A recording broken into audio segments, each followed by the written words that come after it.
तो गाइज मैंने देखी सम्राट पृथ्वीराज और हर बार की तरह इस बार भी लेकर आया हूँ रील वर्सेस रियल एपिसोड। वैसे तो खुद फिल्म मेकर्स का कहना है कि ये फिल्म ऐतिहासिक दस्तावेजों पर कम और चंद्र बरदाई की कविता पृथ्वीराज रासो पर ज़्यादा बेस्ड है। अब मैं एंटी हिंदू तो हूँ नहीं, फिर भी आपको बता दूं कि चंद्र बरदाई की पृथ्वीराज रासो लिटरेचर के नज़र से ऑथेंटिक माना जाता है, हिस्टोरिकल फैक्ट्स के नज़र से नहीं।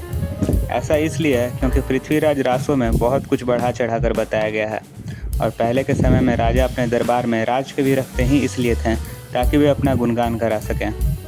दूसरी बात यह कि पृथ्वीराज रासो में चंद्र बरदाई ने अपने और पृथ्वीराज के मौत के बारे में भी लिखा है कि कैसे उनकी मौत हुई। अब चंद्र बरदाई अपने मौत के बाद कैसे लिख सकते हैं कि उनकी मौत कैसे हुई, या अपने मौत से पहले कैसे लिख सकते हैं कि उनका मौत कैसे होगा। इन्हीं कारणों की वजह से पृथ्वीराज रासो को हिस्ट्री के नज़र से ऑथेंटिक नहीं माना जाता है। फिल्म में लगभग हर किसी का हेयर स्टाइल देखेंगे तो आपको लगेगा ही नहीं कि ये 12वीं सेंचुरी के लोग हैं। लगभग सभी के बाल अच्छे कटे हैं, बहुत लोगों के तो आज के जैसे हेयर स्टाइल हैं फिल्म में, और वो भी लगता है जैसे किसी ट्रिमर से कटाया है। क्या सच में उस वक्त लोग इतने छोटे छोटे बाल रखते थे? ऊपर से आप किसी इतने बड़े व्यक्ति पे फिल्म बना रहे हैं तो कम से कम इतना डेडिकेशन तो रखिए कि मूछें असली उगा ले। पूरी फिल्म में एकदम साफ साफ पता चल रहा है कि मूछें नकली हैं और हर दूसरे सीन में उनका पोजीशन इधर से उधर हो जा रहा था। ऐसा ही फिल्म केसरी के साथ भी हुआ था। फिल्म बनाने वाले थे रणदीप हुड्डा और उन्होंने इस फिल्म के लिए 2 साल मेहनत की, प्रॉपर दाढ़ी और मूछ उगाए। लेकिन उनसे पहले करण जौहर और अक्षय कुमार ने यह फिल्म बना ली और अक्षय फेक दाढ़ी और मूछ में पूरी तरह से सेंटा क्लॉज लग रहे थे। फिल्म में एक भी डायलॉग ऐसा नहीं है जो आपको गूजबम दे सके। ऊपर से अक्षय का एक्सेंट भी न रॉयल था न अजमेरी। पूरी डायलॉग डिलीवरी उन्होंने राउडी राठौर वाले अंदाज में दी है। अगर आप राउडी राठौर के डायलॉग्स इस फिल्म में या इस फिल्म के डायलॉग्स राउडी राठौर में डालेंगे तो भी कोई खास फर्क नहीं पड़ेगा। फिल्म में अक्षय का अपीयरेंस कहीं से भी कन्विंस नहीं कर रहा था। उनका गेटअप और एक्सप्रेशन बाला की तरह लग रहा था। एक सम्राट को इतना दुबला पतला नहीं दिखाना चाहिए था।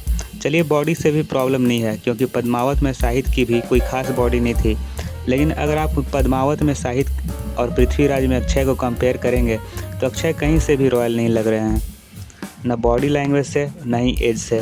ऊपर से मानसी चिल्लर भी इतनी पतली हैं। उस ज़माने में 0 फिगर फैशन तो था नहीं और रानियाँ अच्छी खासी हेल्दी होती थीं। अक्षय सम्राट के रोल में खुद को इसलिए नहीं ढाल पाए क्योंकि उन्होंने इस प्रोजेक्ट को वक्त ही नहीं दिया, ना होमवर्क किया और न ही कैरेक्टर को समझा। बस 45 दिन में बाकी मूवीज के साथ साथ इस मूवीज की भी शूटिंग पूरी कर डाली। डेडिकेशन की बात तो दूर दूर तक नहीं है। पृथ्वीराज रासो के मुताबिक पृथ्वीराज संयोगिता को लेने अपने 100 वीरों के साथ गए थे और वहां से पृथ्वीराज को बचाने के क्रम में 50-60 वीरों की जानें चली गई थीं। लेकिन फिल्म में हमें कुछ और ही दिखाया गया है। ऊपर से दोनों के रोमांटिक सीन्स उनके एज डिफरेंस की वजह से बिल्कुल ही क्रिंज लग रहे थे। अगर आप सोच रहे हैं कि एज डिफरेंस कितनी ही होगी तो आपको बता दें कि अक्षय मानुषी चिल्लर से दुगने से भी ज़्यादा उम्र के हैं। मानुषी की मां का रोल जिन्होंने किया है साक्षी तन्वर, अक्षय उनसे भी 5 साल बड़े हैं। इस फिल्म में दोनों के बीच डांडिया वाला सीक्वेंस तो देखा ही नहीं जा रहा था। पूरे फिल्म में वार सीन्स कहीं से भी कुछ खास नहीं हैं। वार सीक्वेंस को बहुत ही नॉर्मली कोरियोग्राफ किया गया था। ऐसा कुछ नहीं था जो पहले ना देखा हो। ऊपर से पृथ्वीराज की तरफ से हर बार हर हर महादेव का वार क्राई सुनने को मिलता है, लेकिन गजनी की सेना की तरफ से एक भी वार क्राई सुनने को नहीं मिलता, जबकि उस समय मुस्लिम सेना में अल्लाहू अकबर जैसे वार क्राई लगते थे।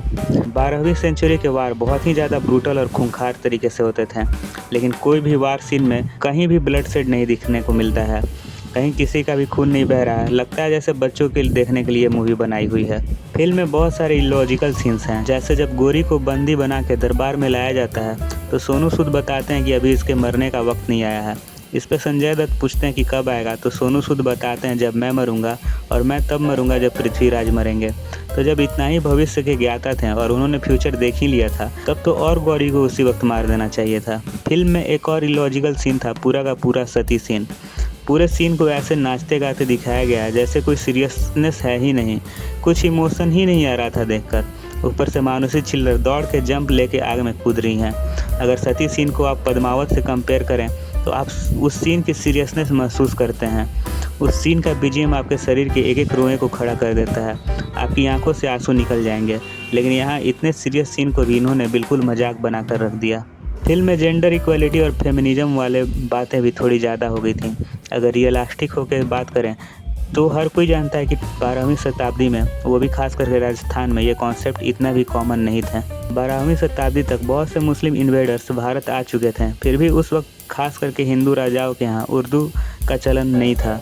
लेकिन यहाँ इस फिल्म में हर बार कितने ही उर्दू शब्दों का प्रयोग किया गया है, खासकर उनके लव लेटर्स में जैसे कि इश्क और मुबारक, और दरबार में जैसे कि दरबार बर्खास्त की जाती है। तो दोस्तों, ये थी कुछ बातें जो मैंने फिल्म देखते वक्त नोटिस किया। अगर आपने भी कुछ नोटिस किया है या आपको कुछ कहना है तो कमेंट्स में ज़रूर कहें। आप चाहे तो लाइक और शेयर कर सकते हैं। मिलेंगे आपसे ऐसे ही किसी नए वीडियो में, तब तक के लिए goodbye and take care.